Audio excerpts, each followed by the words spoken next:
오늘 우리에게 주시는 하나님의 말씀은 신약 성경 요한복음 8장 31절로 36절까지 말씀입니다.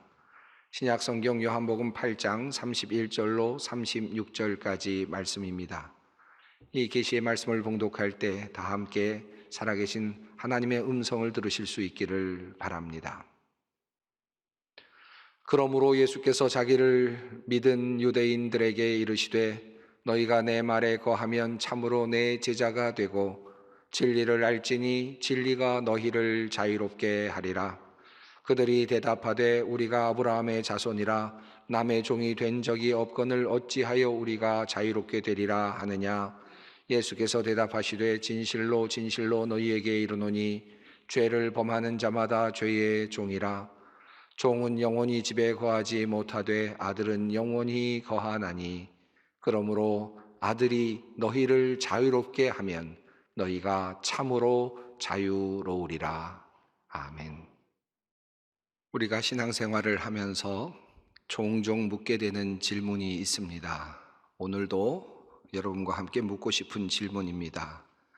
우리는 왜 예수를 믿습니까? 우리는 왜 하나님을 믿습니까? 어려운 일, 재앙이 피해가기를 원해서이겠습니까? 이 세상에서 권력을 얻고 부자가 되기 위해서이겠습니까? 예수 잘 믿으면 이 땅에서 성공한다고 그렇게 믿기 때문이겠습니까? 다른 사람들보다 더 유식해지고 좋은 사람들 많이 사귈 수 있어서 그래서 예수를 믿는 것입니까? 혹시 살다가 불치의 병 걸리면 하나님께서 고쳐주실 것 믿어서 그래서 예수 그리스도를 믿고 신앙생활을 하는 것입니까? 우리가 교회에 나와서 우리들의 신앙생활을 하는 이유가 도대체 무엇일까 하는 것입니다. 좋은 친구들도 만날 수 있죠. 좋은 사람들도 사귈 수 있죠. 또 기도하다 보면 좋은 것 얻을 수도 있겠지요. 좋은 배우자도 만날 수 있고 좋은 가정도 꾸릴 수 있겠죠. 물론 이러한 이유들은 신앙생활을 하는 사람들에게는 어쩌면 작은 이유가 될지도 모르겠습니다. 그러나 이것이 궁극적인 이유가 될 수는 없을 것입니다. 초보적인 이유는 될 수 있을지 모르겠습니다. 그렇다면 우리는 왜 신앙을 가지고 있습니까? 여러분은 왜 오늘 이 자리에 나오셨습니까? 오랜만에 코로나19 상황 속에서 예배당에 나오지 못하다가 여러분이 이 자리에 나오시는 이유는 무엇일까요? 또 온라인으로 예배 드리면서도 언젠가 예배당에 나가야지라고 생각하시면서 신앙생활을 계속하시는 이유가 도대체 무엇일까 하는 것입니다. 많은 사람들이 신앙생활을 하는 이유는 진리를 알게 되기 원하기 때문입니다. 진리가 무엇일까? 과연 진리는 무엇일까? 나의 생을 관통해내는 그 지혜는 도대체 무엇일까? 정말 얽혀있고 알 수 없는 인생의 모든 문제들을 하나로 묶어내고 하나로 끌고 가는 그와 같은 지혜는 도대체 무엇일까? 그리고 그 지혜를 통하여서 내가 깨달음을 얻고 그래서 자유로움을 얻게 되고 해방감을 느끼게 되는 것. 바로 우리가 이것을 위해서 신앙을 가지고 또 신앙생활을 하고 있는 것이 아닐까 그렇게 생각해 볼 수 있겠습니다. 참된 깨달음은 우리에게 모든 매인 것들을 알게 해주고 그것으로부터 풀려나게 해주죠. 이 세상에서 살아가는 이유를 알게 해줍니다. 그리고 이 세상에서 만나는 모든 어려움들을 두려움 없이 헤쳐갈 수 있도록 만들어 줄 것입니다. 예수를 잘 믿는다고 코로나가 비켜가지 않습니다. 예수를 잘 믿는다고 가난이나 질병이 나에게 오지 않는 것이 아니죠. 교회를 잘 나간다고 해서 실패나 좌절이 또는 고통이 면제되는 것은 아닐 것입니다. 우리는 이와 같은 사실을 우리들의 삶 속에서 끊임없이 경험하고 있기 때문입니다. 그러므로 우리가 예수 그리스도를 믿는 이유는 우리가 어떤 상황에 처하든지 어떤 일을 만나든지 자유롭게 그리고 평화롭게 기쁘고 즐겁게 살아가며 이 땅에서 온전하게 살아내기를 원하기 때문입니다. 한마디로 말하면 참된 자유와 참된 해방을 얻기 위함일 것입니다. 물론 우리는 명상을 통해서 마음과 몸의 평정을 유지하는 그와 같은 훈련을 받을 수도 있을 것입니다. 건강의 회복을 위해서 마음의 평정을 훈련받고 또 정신적인 어떤 최면을 통해서 마음의 평정을 유지할 때가 있습니다. 그러나 우리는 이와 같은 상태를 구도라고 말하지 않고 그와 같은 모습을 진리를 얻었다라고 말하지는 않습니다. 그저 나의 마음을 돌아보고 평정을 유지하는 일, 나의 건강을 돌아보는 일, 치유하는 일, 마치 의사에게 가서 치료를 받듯이 그렇게 마음의 평정을 유지하는 그런 일로 생각할 것입니다. 우리가 말하는 이 마음의 평정, 자유로움, 해방감은 이와 같은 잠시의 어떤 정신적인 어떤 체계, 정신적인 상태를 넘어서는 것이죠.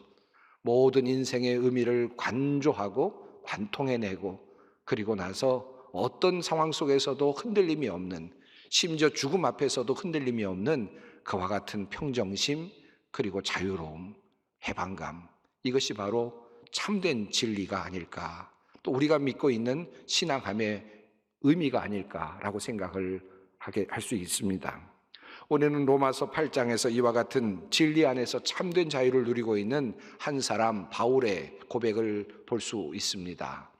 바울은 이렇게 고백합니다. 그러므로 이제 그리스도 예수 안에 있는 자에게는 결코 정죄함이 없나니 이는 그리스도 예수 안에 있는 생명의 성령의 법이 죄와 사망의 법에서 너를 해방하였음이라.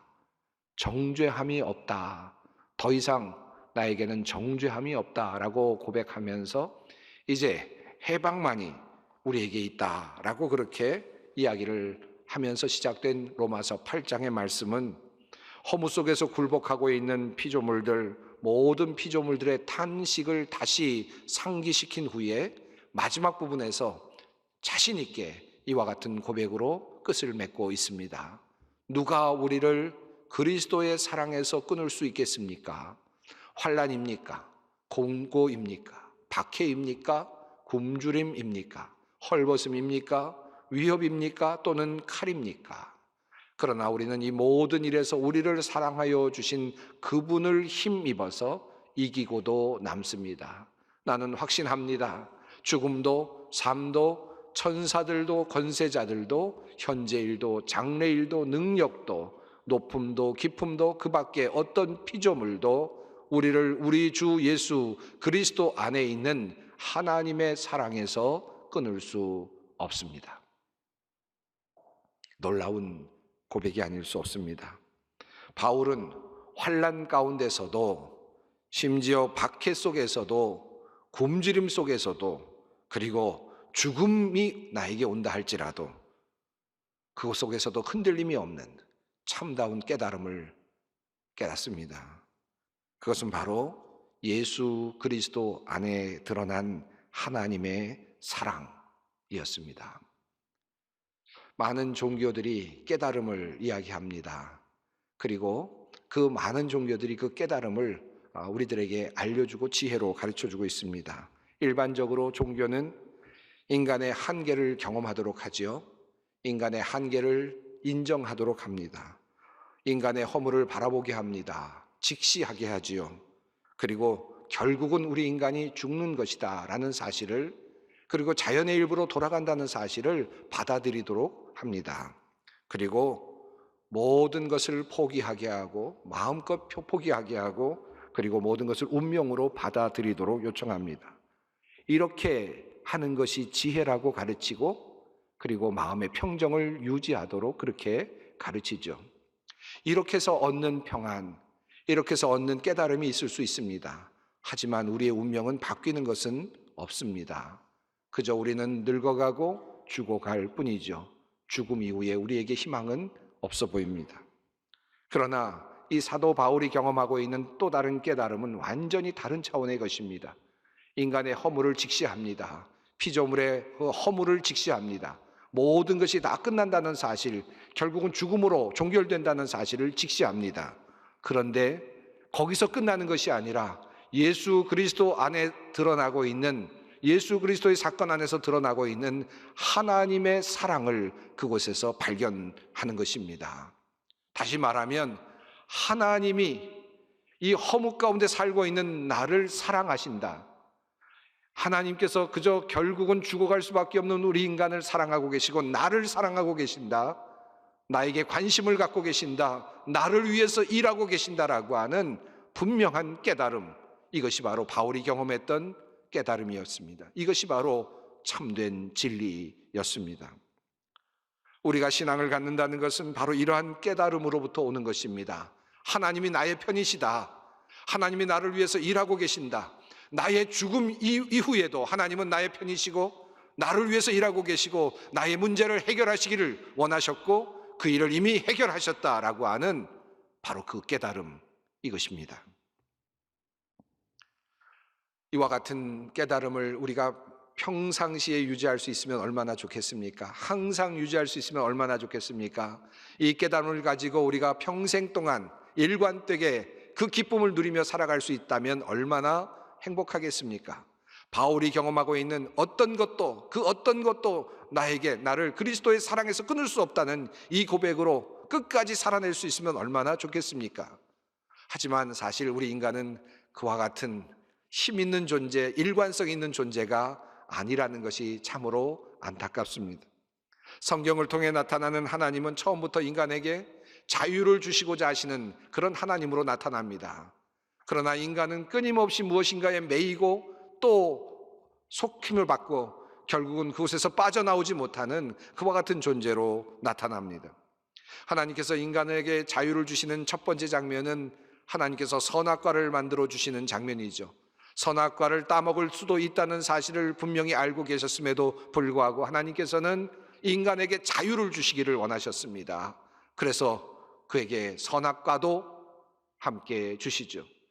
인간에게 주어진 그 자유를 인간은 하나님을 떠나는 자유로 사용했습니다. 결국은 선악과를 따먹고 죄의 종이 되고 말았습니다. 죄의 노예가 되고 말았습니다. 죄의 노예가 된 인간의 운명은 결국은 죽음일 뿐이었습니다. 이것이 바로 성경이 우리에게 전해주고 있는 인간의 안타까운 현실입니다. 죽을 수밖에 없는 운명에 처한 인간을 향하여 하나님은 또다시 그들을 구원하시기를 원하시고 그들을 구원해내시기를 원하십니다. 수 없는 하나님의 행동이 이스라엘 백성들을 구원해내시고 그들에게 또 자유를 주시고자 하시는 하나님의 행동이었음을 성경은 우리들에게 전해주고 있습니다. 이스라엘 백성들이 애굽에서 노예 생활을 하고 있을 때에도 하나님께서는 선택하신 이스라엘 백성들을 구출하시고 그들에게 자유를 베풀어 주시기 위해서 한 사람을 선택하십니다. 모세를 부르시고 애굽에서 구출해내시는 그 하나님의 모습, 이스라엘 백성들을 구출해내시는 그 하나님의 모습에서 여전히 인간을 사랑하시고 인간에게 자유를 주시고자 하시는 하나님의 뜻을 우리는 발견할 수 있습니다. 모세가 하나님을 배웠고 불붙는 떨기나무 아래에서 당신의 이름이 무엇입니까? 라고 물었을 때 하나님은 나는 스스로 있는 자이니라 라고 그렇게 대답하셨습니다. 나는 나다 라고 대답을 하셨습니다. 이 말씀은 자기 자신을 보다도 분명한 말로 규정하지 않은 그런 표현이라고 할 수 있겠습니다.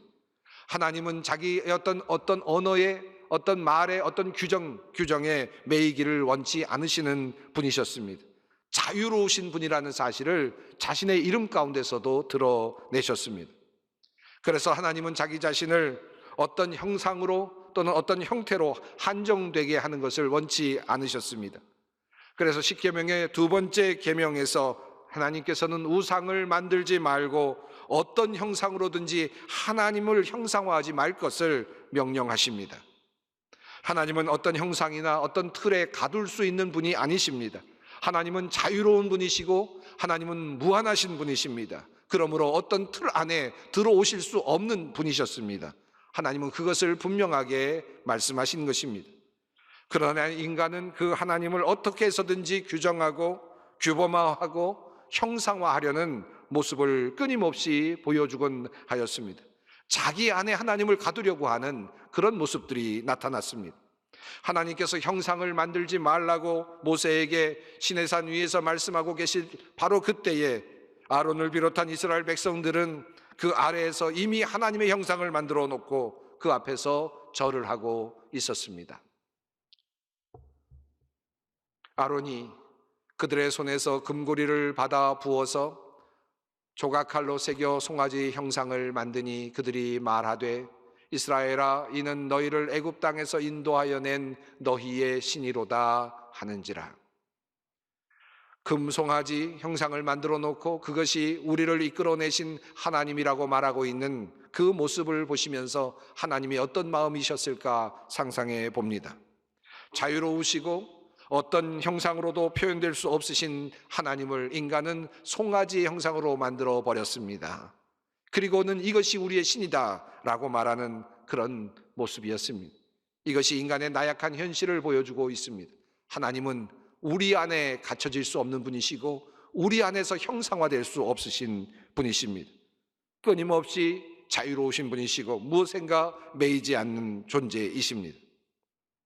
하나님께서 이스라엘 백성들을 애굽에서 구원해내시고 그들에게 율법을 내려주셨습니다. 자유와 해방을 주신 하나님께서 그 땅에서 자유롭고 행복하게 살 수 있는 방법을 가르쳐 주시죠. 삶의 원리를 가르쳐 주셨습니다. 이것이 바로 율법이었습니다. 그러므로 처음 하나님께서 이스라엘 백성들에게 율법을 주셨을 때 그것은 하나님의 선물이었습니다. 그것은 은혜였습니다.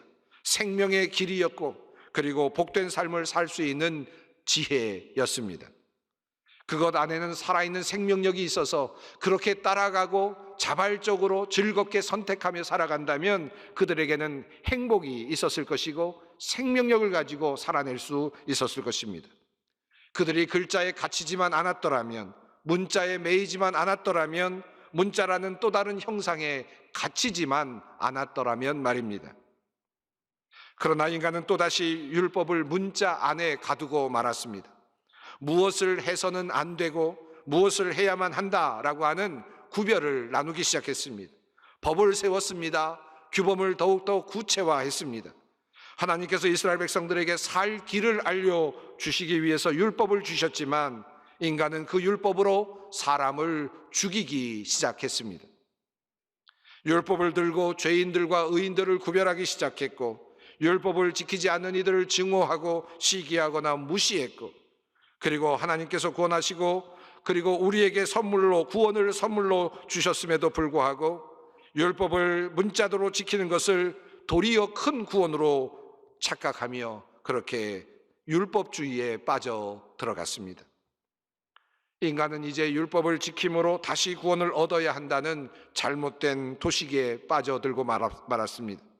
이것은 하나님의 영광을 가리는 행위이며 하나님을 하나님으로 대접하지 않는 모습이었습니다. 예수께서 이 땅에 오셔서 안타까워하시면서 율법을 다루는 서기관들과 바리새인들을 나무라신 이유가 바로 여기에 있었습니다. 예수님께서 보시기에는 율법을 지킨다고 하는 사람들은 자신들도 지키지 못하는 법을 외식으로 치장을 하고 다른 사람들을 도리어 그 율법으로 겁박을 하며 그 율법을 지키지 못하면 하나님의 구원에 이르지 못하는 것처럼 그들을 오도하고 있었기 때문이었습니다. 예수님은 다시 이러한 오도된 틀에서부터 다시 빠져나오기를 원하셨습니다. 인간을 사랑하시며 그들을 구원하시는 하나님의 모습으로 이스라엘 사람들이 모든 백성들이 다시 초점을 맞추게 되기를 원하셨습니다. 어떻게 하면 죄를 짓는 것이고 어떻게 하면 하나님으로부터 멀어지는 것인가라고 하는 그와 같은 율법의 자리에서 벗어나서 하나님이 우리를 얼마나 사랑하시는지 하나님이 우리를 얼마나 사랑하시고 우리에게 다가오시기를 원하시는지를 우리에게 보여주시기를 원하셨습니다. 이사야서의 말씀을 인용하시면서 예수님께서는 그의 첫 번째 사역을 시작하실 때 이렇게 말씀하십니다. 주의 성령이 내게 임하셨으니 이는 가난한 자에게 복음을 전하게 하시려고 내게 기름을 부으시고 나를 보내사 포로된 자에게 자유를 눈먼 자에게 다시 보게 함을 전파하며 눌린 자를 자유롭게 하고 주의 은혜의 해를 전파하게 하려 하심이라 하였더라. 예수님께서 이 땅에 오신 이유는 포로된 자에게 자유를 주시기를 원하시는 것이고 눈먼 자를 다시 보게 하는 것이며 눌린 자를 자유롭게 하시는 것이다 라는 선언이었습니다. 그것을 실행하여 보이듯이 예수님께서는 눈먼 자들과 병자들을 고쳐주셨고 그리고 약한 자들과 어려운 사람들을 방문하시고 그들에게 힘을 실어주셨습니다. 예수님은 율법의 노예가 되어 있는 이스라엘 백성들을 다시 하나님의 자녀로 만들어내시기를 원하신 것입니다. 주님은 오늘의 본문 말씀인 요한복음 8장에서 이들을 향하여 이렇게 외치셨습니다. 너희가 내 말에 거하면 참으로 내 제자가 되고 진리를 알지니 진리가 너희를 자유롭게 하리라. 진리가 너희를 자유롭게 할 것이다. 나는 너희를 자유롭게 하기를 원한다 라고 주님께서는 말씀하십니다. 그때 그 말을 들은 이스라엘 백성들, 유대인들은 이렇게 다시 예수님께 반문합니다. 우리가 아브라함의 자손이라 남의 종이 된 적이 없거늘 어찌하여 우리가 자유롭게 되리라 하느냐. 자신들이 지금 죄의 종이 된 것도 모른 채 얼마나 얽어매어진 채로 지금 속박을 당한 채로 살고 있는지, 죽음의 노예가 되어서 살고 있는지도 모른 채로 그렇게 살아가고 있었던 이스라엘 백성들의 모습을 성경은 우리들에게 전해주고 있습니다. 예수님은 이와 같은 사람들에게 참된 자유를 주시기를 원하셨습니다. 참된 자유는 도대체 어디에 있는가? 우리로 자유롭게 하는 것은 어떤 방식으로 이루어지는가? 주님께서는 그 말씀을 요한복음 14장에서 이렇게 말씀하십니다. 예수께서 이르시되 내가 곧 길이요 진리요 생명이니 나로 말미암지 않고는 아버지께로 올 자가 없느니라. 나를 사랑하시는 하나님, 그 하나님을 이어주는 존재로서의 진리 예수 그리스도를 말씀하시는 것입니다. 예수께서 이 땅에 오셔서 십자가에 달려 돌아가시고 부활하시고 다시 살아나셔서 우리에게 그 몸을 보여주심으로써 죽음을 이기시는 참된 부활의 몸으로 우리에게 나타나심으로 부활의 소망을 갖게 해주시는 예수님의 모습 속에서 우리를 살리시기를 원하시는 하나님의 모습을 보게 하신 것입니다. 그러므로 요한복음 3장 16절 말씀은 이렇습니다. 하나님이 세상을 이처럼 사랑하사 독생자를 주셨으니 이는 그를 믿는 자마다 멸망하지 않고 영생을 얻게 하려 하심이라. 하나님이 그 아들을 세상에 보내신 것은 세상을 심판하려 하심이 아니요 그로 말미암아 세상이 구원을 받게 하려 하심이라. 하나님께서 예수 그리스도를 보내신 이유는 무엇입니까? 우리의 죽음의 모든 문제를 해결하시고 모든 인간을 구원하시기를 원하시는 하나님의 뜻이 예수 그리스도 안에 계시되어 있다라는 말씀입니다. 이것이 바로 우리에게 복음인 것입니다. 그동안 한국교회는 정말 많은 일들을 교회 안에서 행하여 왔고 또 많은 활동들을 행하여 왔습니다. 그러나 우리는 코로나19 상황 속에서 잠시 2년 동안 멈추었었고 지금까지 우리가 해왔던 모든 일들을 다시 돌아볼 수 있는 기회를 얻게 되었습니다. 나는 왜 그 일을 해왔는가? 나는 교회에서 무슨 일을 해왔는가? 무슨 목적으로 그 일을 했었는가? 돌아보는 귀한 시간이 되었습니다. 과연 그것이 나에게 무거운 짐이었는가? 아니면 그것은 나의 해방의 기쁨의 춤과 같은 그와 같은 일이었는가? 즐거운 행동이었는가? 나를 얽어매고 나를 힘들게 하는 어떤 무거운 짐은 아니었는가를 다시 돌아보는 계기가 되었습니다. 이제 종교개혁 주일을 맞이하면서 다시 돌아보십시다. 과연 나는 참다운 주님의 해방 가운데 살고 있는가? 참다운 자유로움으로 살아가고 있는가? 하나님의 사랑은 이미 골고다 십자가 위에 이미 분명하게 드러나 있습니다. 그리고 빈 무덤 앞에 분명하게 드러나 있습니다. 하나님은 우리를 살리시기를 원하시며 우리를 구원하시기를 원하십니다. 하나님은 우리를 사랑하십니다. 우리를 죽음에서 건지시고 영원히 자유롭게 하시기를 원하십니다. 이 귀한 하나님의 뜻이 예수 그리스도 안에 계시되어 있습니다.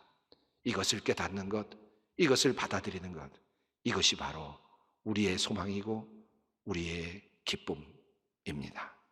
함께 기도하겠습니다. 사랑이 많으신 하나님, 우리를 구하시기 위하여 외아들 예수 그리스도를 우리에게 보내주시고 십자가의 구속을 통하여 우리를 모든 죄와 사망의 굴레에서 벗어나게 하신 것을 감사드립니다. 늘 우리는 부족하여 다시 율법의 노예가 되고 세상의 사상에 붙잡힐 때가 있사오나 하나님, 오늘 이 시간 우리에게 주신 복음으로 먼저 돌아가게 하시고 구원의 기쁨이 가득하게 하여 주시옵소서.